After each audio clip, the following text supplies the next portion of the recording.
Alright guys, Demayor here, back for another video on DM Reviews, and today we'll be reviewing the movie Vivo. Now, Vivo is a movie that I did not think I'd be watching at all. I did see a few trailers. I did not think I was going to be watching this movie at all whatsoever. But a friend recommended it to me. He asked me if I could review it on the channel. So we'll be reviewing it on the channel. Now, this review will be a bit different than the usual review. Now, I have the movie open on the second screen. Now, so on Netflix. Well, I didn't make this clear. Vivo is a movie that was animated and produced by Sony, but it was aired specifically on Netflix and in like one or two theaters like around the entire world. So, I mean, it's basically Netflix only, I guess. I'm pretty sure it is Netflix only, but so I have Netflix open on my phone and we will be going through the movie. I will be going through the movie instead of having a script, instead of doing it completely like random. That's what I'm going to be doing. So I guess let's get started. Let's get my initial thoughts before I actually go through the movie.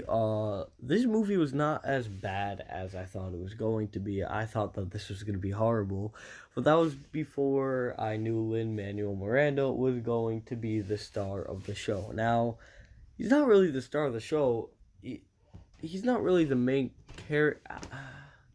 I mean, the movie is named after its character, but I don't know. Gabi, one of the characters I will talk about, she might be I might like her more than I actually like Vivo. I don't know. Gabi may be more important than Vivo is, I guess. But this movie was actually a lot of fun. There were only like one or two songs that I genuinely did not like. I don't know. I mean, the animation style is fine. I mean, it's nothing over the top, which I mean, pretty sure Sony stopped a lot of their projects to work on this. Now, the funny thing about this movie is that Vivo was actually pitched, I think it was either 2015 or 2016 by Lin, aka Hamilton, and Sony actually turned him down because they were dealing with a lot of other stuff.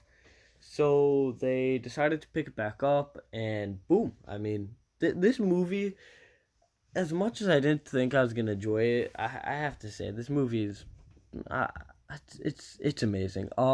So I guess I'll start with the review. In the beginning, I can't really show video on the screen because it will get copyrighted, so just like, when I tell you stuff, just believe me. So I'm watching it right now. I've heard and I've watched this so many times. After I watched the movie for the first time, it was so good that I rewatched it a second time, like literally right after. So, like, and I've also listened to the soundtrack a lot, and I have this specific song downloaded to my phone that I play a lot. So the first song, I mean, it is probably my most favorite song, if not my second favorite. My first favorite. We'll get to my first favorite, but this song, introduces us to the character Andres. So let me just pull that up. So the character of Andres. So this takes part in Cuba. Now, Vivo is a Kinkajou. So I mean, his whole backstory is shown, but Andres is this really old man who found Vivo in the streets running away from other animals, and ever since then he has been taking care of him, and they've been doing shows. Andres found out that Vivo really likes music because the power of movies, I guess. I don't know. That part's really still blurred to me, but I mean, I guess since he's playing around with, you have to watch it to understand what I'm saying, but like Vivo starts playing around with the guitar strings that Andres had, but like, I don't know. That's where he gets the name Vivo. Vivo, I'm pretty sure, means lively, and he found, so the way that Andres, his exact word, you're so full of music and life, I love it. So the word Vivo, I'm pretty sure, means lively. So that's where Vivo gets his name from. But this first song, it shows the backstory, is amazing harmonization between Lin and forgot who plays Andres, but whoever plays Andres, he has a really good voice. So the person who plays Hamilton, once again, Lin-Manuel Miranda, um, he does really good at this movie, but only for the rapping parts and where he has solos.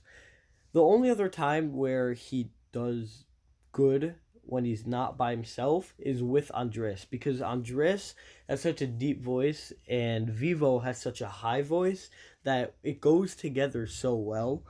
But when he's with someone else like Gabi and when they're singing at the end of the movie, I it doesn't go so well. I mean, they don't even really sing that much together at the end of the movie. We'll get to that, but I don't know. This is definitely one of my most favorite songs from the movie, and this is only the beginning.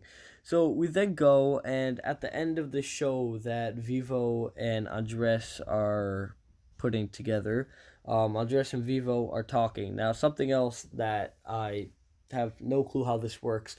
The humans seem to be able to understand Vivo. Now that like they'll understand what he's saying and then continue like the conversation based off of what he's saying. Now, Vivo we can hear as a human, but throughout the movie, like we could hear Lynn's voice, like we can understand what he's saying. But throughout the movie, like it's shown that he has a normal voice. Like animals don't like they can't speak to humans in this movie.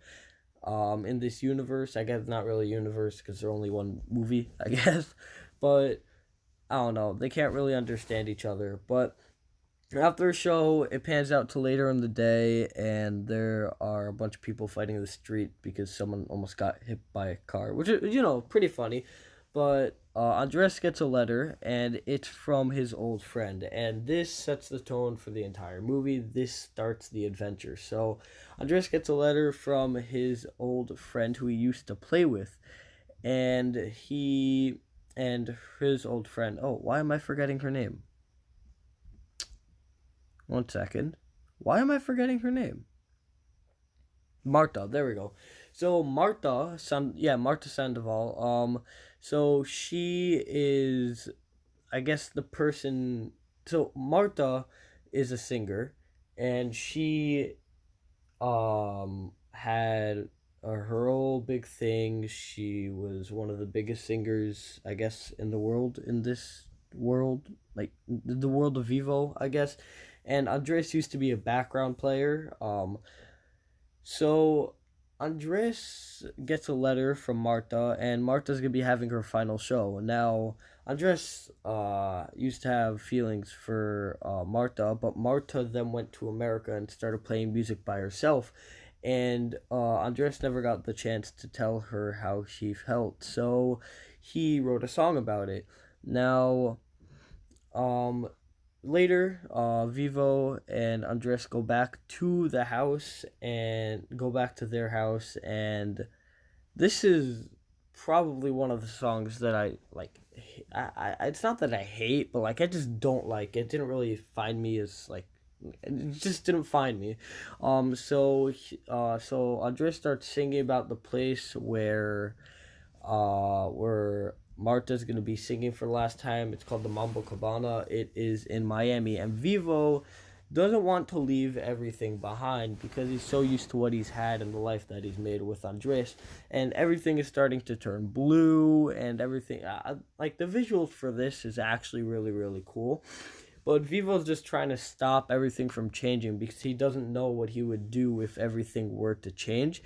And the song continues, and then he goes to sleep. Andres goes to sleep, and to the viewers only know that this is gonna be the last time that he goes to sleep.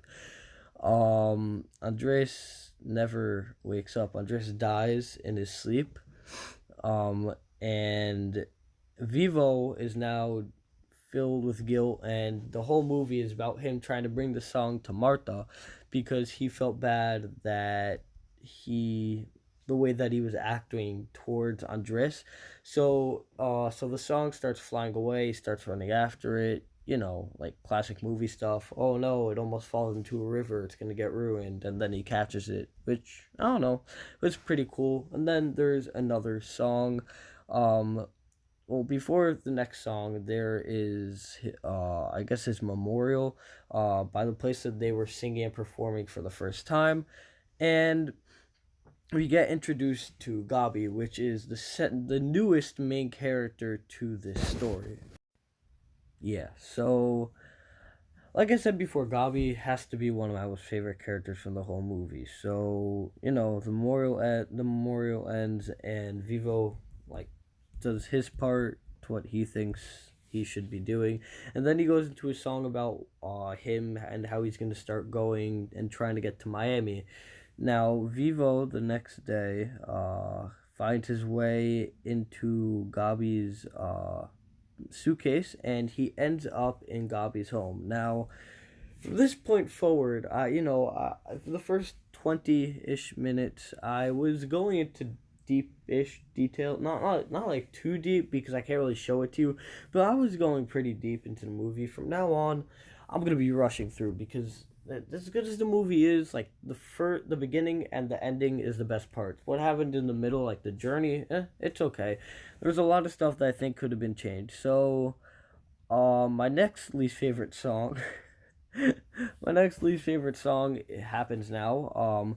Vivo is now in Gabi's room, and Gabi finds out that Vivo is in her room, and Gabi goes into a solo song, and it's just like bad. Like I don't know who came up with the idea for that. And then Vivo tries escaping. He hops out the window because like he's freaking out. To be honest, I would be freaking out as well. But then he meets the next talking animal in this movie. Now, like I said before, humans can understand animals in this universe, in the Vivo universe, but animals can understand animals, which I guess that makes sense.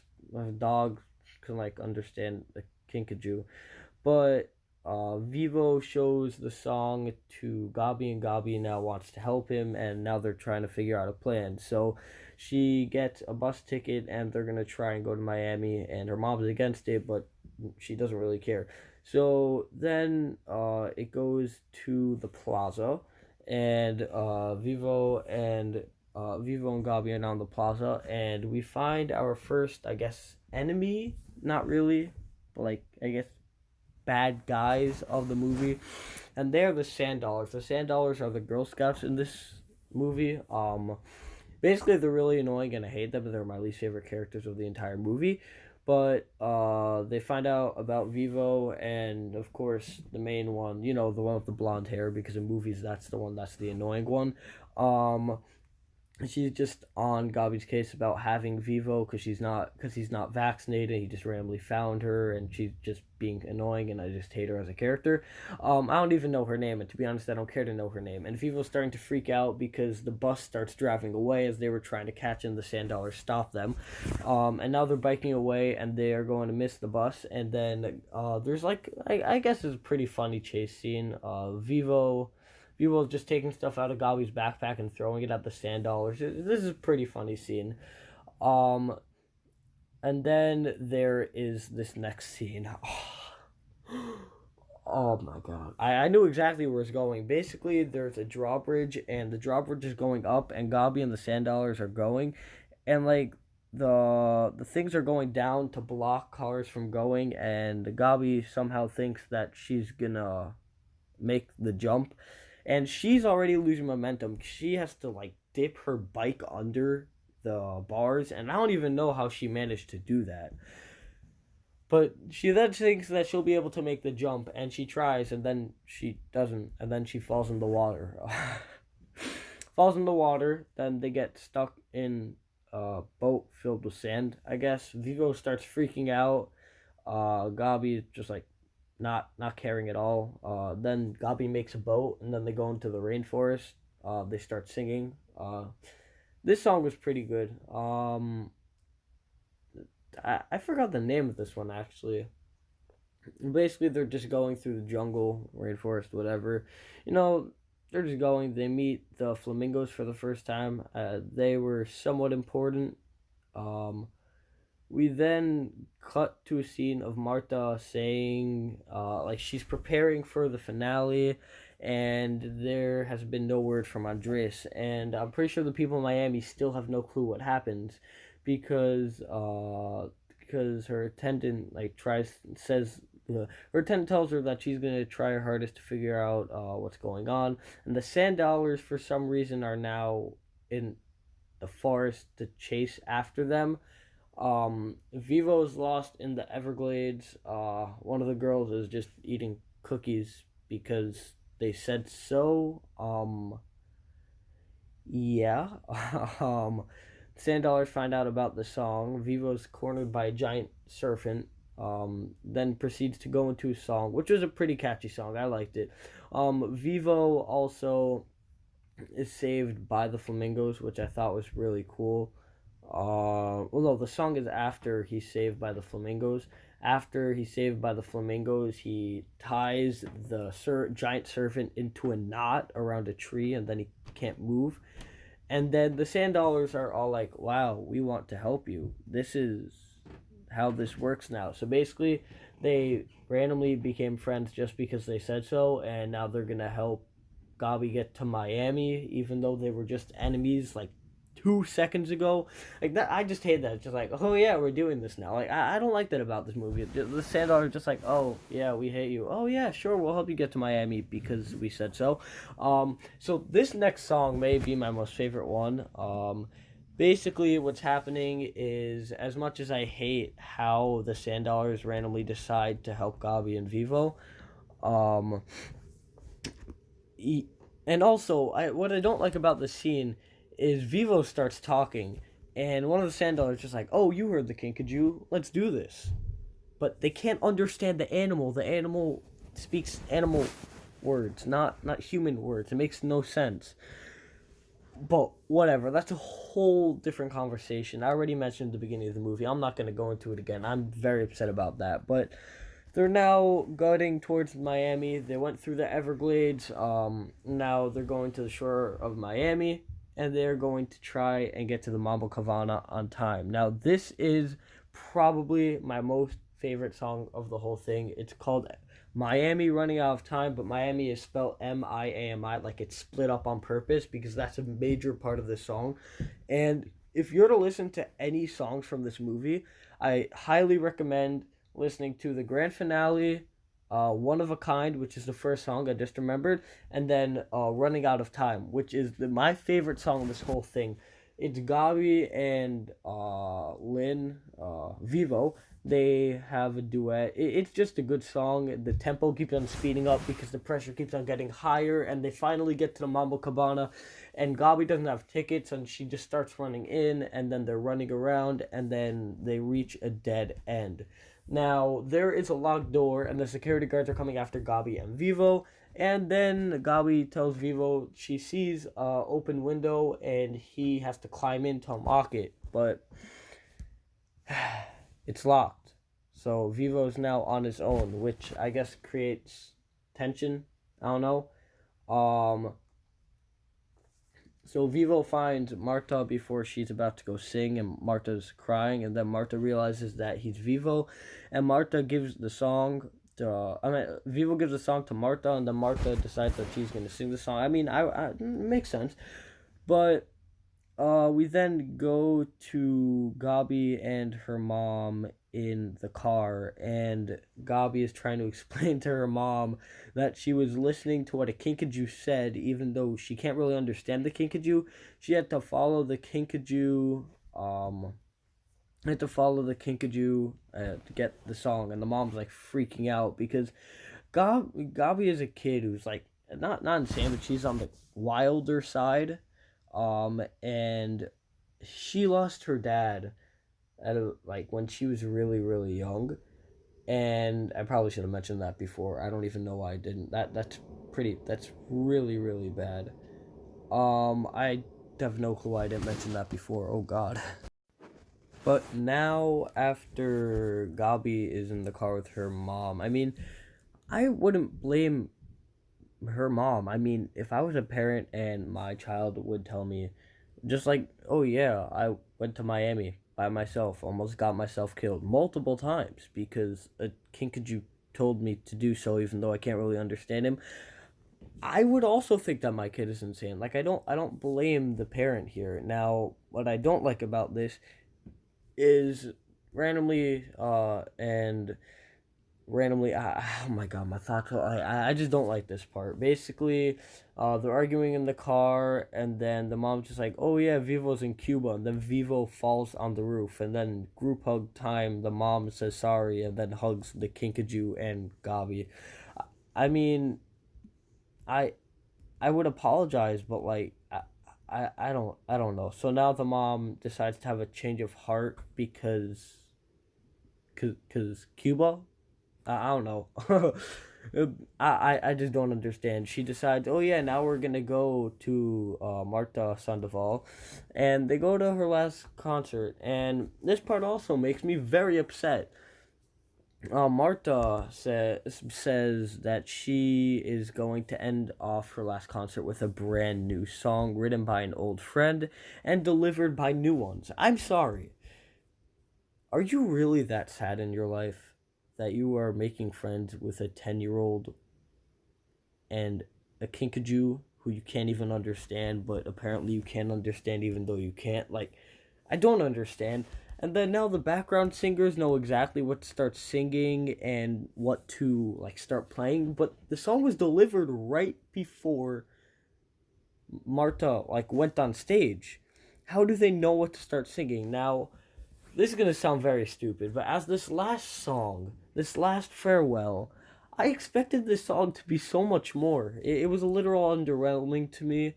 One thing that I have to give this movie though is that it's 2D animation. I have to give praise to it. The 2D animation looks so beautiful because the movie is 3D animation, but when it went into 2D animation, this movie was literally insane. I have to give praise and credit where credit's due. It was really, really good. Now, next scene, my third favorite song in the whole movie. In the last scene, basically, after the concert, Vivo and Gabi wake up, they eat mangoes, they leave the house. And before we get into one of the best songs in this movie, I have a huge issue. Gabi is now biking with a giant boombox, which that's fine. We can let her have superhuman strength. I'm fine with that. But she uses this boombox. She presses play, and then she just like doesn't use it for the rest of the time. She presses play, the beginning of the song uses it, and then nothing else happens for the rest of the movie. Like, for the rest of the song, that's it. Like, no more. That's it. Vivo gets his time to shine. Like I said, Vivo in this movie is at his best, either when he's singing with Andres or when he's by himself. Best singing moment of this entire movie is right here. I'm gonna take a pause. I'm probably gonna get copyrighted for this, but I'm playing this. I'll have to re-edit it. But I'll pause right here. Somebody give me the rhythm and give me a minute and give me a limit so I can exceed it. My brand new song's just what we needed. So basically, you either just heard the best part of singing from this whole movie, or we got copyrighted and like you just heard it like a second pause. But no, Vivo's at his best when he's by himself or with Andres. This song is just really good, but it's like Vivo says like a collab with Gabi, but like Gabi whatever. But it's not really a collab because Vivo's the one singing the whole time, and then Marta randomly appears and then gets everyone to sing along because power of friendship. And then the end is Vivo and Gabi hugging, and that is the end of the movie. Now, like I said, I completely rushed the end of this because the middle part wasn't very entertaining to me. I mean, the music was good. It was really bad up until, not really bad, but like it just wasn't so entertaining to me until they started leaving to go to Miami. Yeah, so that's about it. So I hope that you enjoyed this Vivo review. This was a very long review. If you want to see more of this kind of review where I have the movie open with me and I review it piece by piece on another screen, let me know, because that's something that I'm willing to do again, like for some other movies. So tell me what you guys thought of this. I highly recommend watching Vivo. Very, very good movie. Praise to Sony for this movie overall. So yeah, hopefully you enjoyed. Don't forget to subscribe. Hopefully we'll hit 50 subscribers by the end of September, because I mean, yeah, please, that's the end of the goal. 50 subscribers by the end of September. Yeah, this is the mayor, and I'll see you guys in the next video. Peace.